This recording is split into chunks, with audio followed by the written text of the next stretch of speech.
लंगूर की दुम पर अंगूर की बेल, पति हमेशा दारू पी के पत्नी को मारता है, लेकिन इधर देखो मामला ही उल्टा है। हर रोज अपनी पत्नियों से पिट के आ जाते हैं। थू थू। शक्ति सिंह, मर्द सारी दुनिया पर रौब जमा सकता है मगर अपनी औरत पर नहीं। एक बात और सुन लो, हर पति अपनी पत्नी के सामने भीगी बिल्ली बन जाता है। म्याऊ। चुप, मैं बिल्ली नहीं हैगा, ओए बिल्ला हूँ बिल्ला। इतनी जोर से चिल्लाता हूँ कि बाजू वाली बिल्ली भी डर के, मेरा मतलब है पत्नी डर के भाग जाती है। और जो मेरी बीवी है ना, छोटे से चूहे की तरह चू चू चू करती हुई बिल में घुस जाती है। इसका मतलब आपने उसकी फूफू करवा दी, मतलब डरती है आपसे। अरे डरती है? देखने में सांडनी है सांडनी, लेकिन मुझे देखते ही सूखे पत्ते की तरह थर्र थर्र कांपने लगती है। अच्छा, आगे सुनो। सुनाओ। वो मैं कहता हूँ पानी लेके आ, वो डरती हुई साथ में दूध का गिलास लेके आ जाती है। वाह वाह वाह।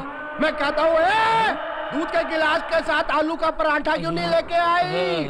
वो डरती हुई कहती है मुझे माफ कर दो, मैं आई आई आई आई। अंगूर की तुम पर लंगूर की बेल। वो दिन कब आएगा जब मैं इस मोटी भैंस को मार मार के अंडा पत्ता बना दूंगा। ये मरती क्यों नहीं है? ये मरती क्यों नहीं है? मरती क्यों नहीं है? आपने मेरे को सद्या सर? जीप निकालो। जीप नहीं, जीप निकालो। ओ जीप। एथो जामा, एथो। शुक्रिया।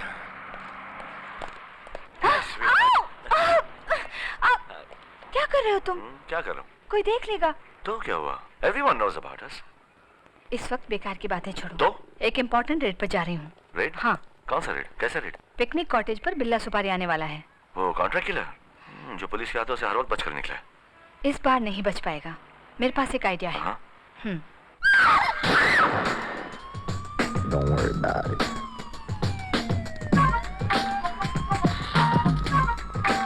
जब बिल्ला सुपारी आएगा तो हमको पता कैसे चलेगा? इंस्पेक्टर कविता हमें कोड वर्ड देंगी। क्या कोड देगी सर? I love you. हाँ।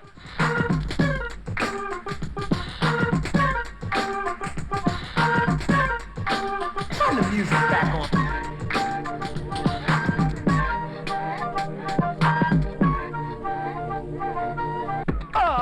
फट गया। क्या हुआ? बड़ा ऊंचा बज रहा है। I love you. I love you. I love you. क्या? ठप, आवाज नहीं आ रही सर। हाँ?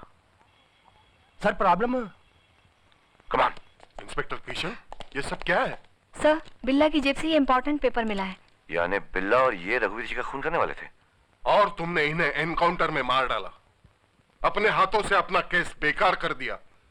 आज अगर इन्हें जिंदा पकड़ लेते तो मंत्रियों की हत्या का केस सॉल्व हो जाता। सर, अगर मैं इन्हें नहीं मारता तो हम दोनों की लाशें आपको यहाँ मिलती। तुम्हारा हमेशा का एक ही जवाब है, सिर्फ एक एक्सप्लेनेशन, एनकाउंटर। तुम अकेले पुलिस ऑफिसर हो जिसकी रिकॉर्ड में अरेस्ट कम, एनकाउंटर ज्यादा है। तुम्हारे इस बर्ताव को देखकर तुमसे यह केस मैं वापस लेता हूं। लेकिन रघुवीर जी की जान खतरे में सर। उनकी हिफाजत के लिए पूरी पुलिस फोर्स है। मुझे और एक एनकाउंटर नहीं चाहिए। लेकिन sir. Shut up, that's an order. अन्ना वास्ते एनकाउंटर ही ठीक है। Shakti Singh, very good very good. चलो। आया सर। पिछले हफ्ते रघुवीर जी मुझसे मिले। उन्हें कुछ जानकारी मिलने वाली थी जिसकी मदद से वो आज इस मीटिंग में किसी भ्रष्ट मंत्री का पर्दाफाश करने वाले थे। लेकिन कौन जानता था कि आज हम लोग इसी मीटिंग में उनके मौत पर अफसोस करने के लिए जमा होंगे। खैर, जैसे विधाता की मर्जी। आप लोगों की मर्जी से मैं रघुवीर जी का पद स्वीकार करता हूं। भगवान उनकी आत्मा को शांति दे। हमारी पार्टी के एक ईमानदार नेता की इतनी बेरहमी से हत्या की गई और हमने क्या किया? एक 10 रुपए का हार उनकी फोटो पे चढ़ा दिया और 2 मिनट मौन धारण कर लिया। मत भूलिए, रघुवीर जी वो हीरा थे जिनकी रोशनी में भारत का भविष्य जगमगा रहा था। आपकी बात सही है, लेकिन क्या करें, जिंदगी और मौत ऊपर वाले के हाथ है। नहीं सर जी नहीं, जिंदगी और मौत तो आज चंद आतंकवादियों और देशद्रोहियों के हाथ में है जो इस देश को आगे बढ़ने से रोक रहे हैं। लेकिन सर जी, मुझे यकीन है कि रघुवीर जी की मौत के पीछे किसी ऐसे बड़े गिरोह का हाथ है जिसे इस शहर का कोई बड़ा आदमी प्रोटेक्शन दे रहा है। तभी तो पुलिस छानबीन करती है, लेकिन पकड़ा कोई नहीं जाता। सत्यजीत, बोलने से पहले सोच लिया करो। मत बोलो बिना किसी ठोस सबूत के किसी पर शक करना तुम्हें और हमें मुसीबत में डाल सकता है। सत्य बाबू, आप इत्मीनान रखिए। बंदूकों की स्मगलिंग और रघुवीर जी की हत्या के पीछे जिनका भी हाथ है वो जल्दी ही कानून के हथकड़े पहने होंगे। जी। कानून तो कठपुतली है सूर्या, जिसकी डोर हमारे हाथ में है। लंकेश्वर उस डोर को हमारे हाथ से खींचना चाहता है। हम उसको पहले चेतावनी दिया हूँ, आज ऐसे समझाऊंगा ससुरे को कि होश ठिकाने में आ जाएगा। वाही गवाह। आओ लंकेश्वर, आओ बैठो। अभी भी तुम इस शहर में चौरसिया के परमिशन के बगैर आतंकवादियों को हथियार बेच रहा है? धंधा नहीं करूं, हाथ काट कर बैठ जाऊं। अरे मुन्ना, हाथ का हम तोरी मुंडी काट के ऐसे प्लेट में सजाए के तोरे घर वालों को तोहफा में भेज सकते हैं। हाँ। मगर क्यों, क्या कसूर है मेरा? हथियार, हीरोइन, कोकेन, बम, बारूद, इन सब का बिजनेस करने का अधिकार इस शहर में हमरा है। और तू हमरे मना करने के बावजूद भी हथियार का कारोबार इस शहर में चला रहा है। मुझे आपने कब मना किया? 100 बार मना किया। 100 बार? मुझे तो एक बार भी याद नहीं। शायद मैं भूल गया। भूल गया? लगता है तेरी याददाश्त बहुत कमजोर हो गई है। आज हम तेरी याददाश्त का ऐसा इलाज करेंगे कि तू आखिरी दम तक याद रखेगा।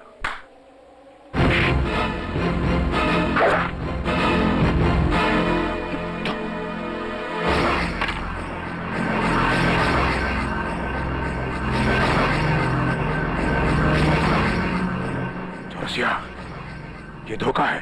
घबराओ नहीं मुन्ना, हम तेरा हाथ नहीं काटेंगे, छोटी उंगलियां काटेंगे। चाहे फिर तू हमरी भारनिक को भूलेगा नहीं। के बाद चौरसिया की उसूलों पे जीना सीख जाएगा। दोबारा याददाश्त कमजोर पड़ने लगे तो कटी उंगली की तरफ देख लेना, तब खुद ब खुद याद आने लग जाएगा।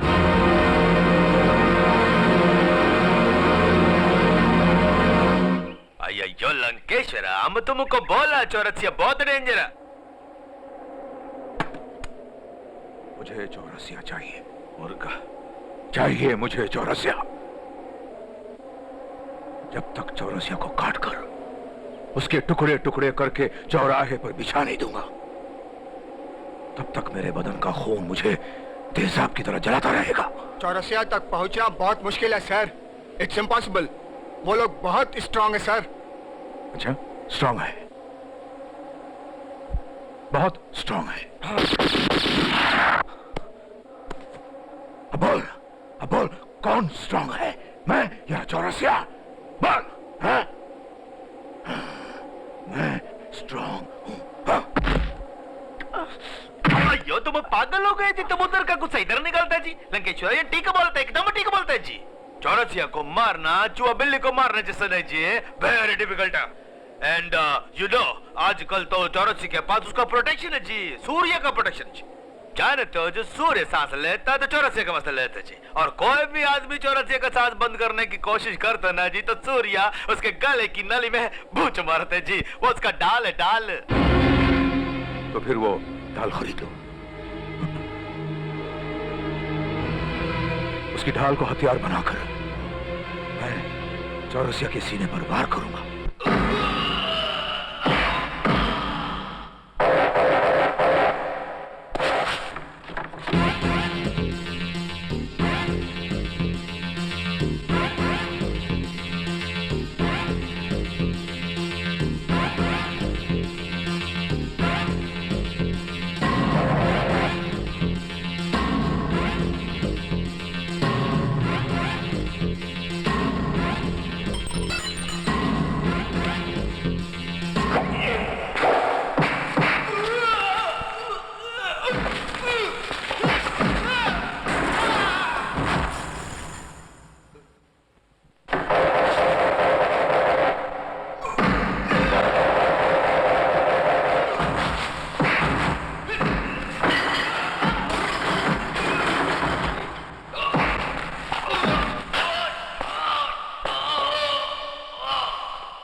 मत मारिए साहब, मुझे मुझे मत मारिए, मुझे मत मारिए साहब। अपने गुनाहों का कोई राग सुना, शायद मुझे पसंद आ जाए। मैंने चौरसिया साहब के साथ विश्वासघात किया। मैंने पुलिस से मिलकर उनकी पीठ में छुरा घोंपा। मैंने चौरसिया साहब को डबल क्रॉस किया। फिर भी मुझे बख्श दीजिए, मुझे माफ कर दीजिए, मुझे छोड़ दीजिए साहब, मुझे बख्श दीजिए, मुझे माफ हमें कर तेरा दीजिए। कोई भी सूर पसंद नहीं आया। By God.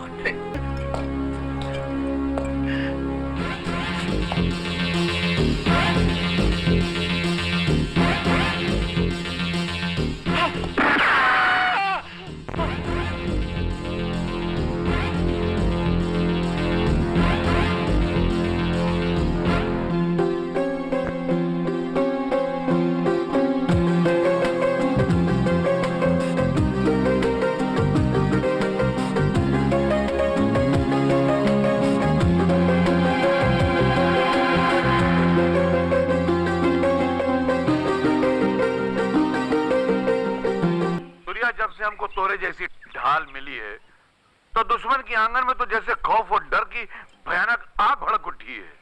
जो दुश्मन हमारे सामने सर उठाता है उसका सर चिता की राख बनकर उसके घर पहुंच जाता है। चिता की आग जलती रहेगी, मौत का खेल चलता रहेगा।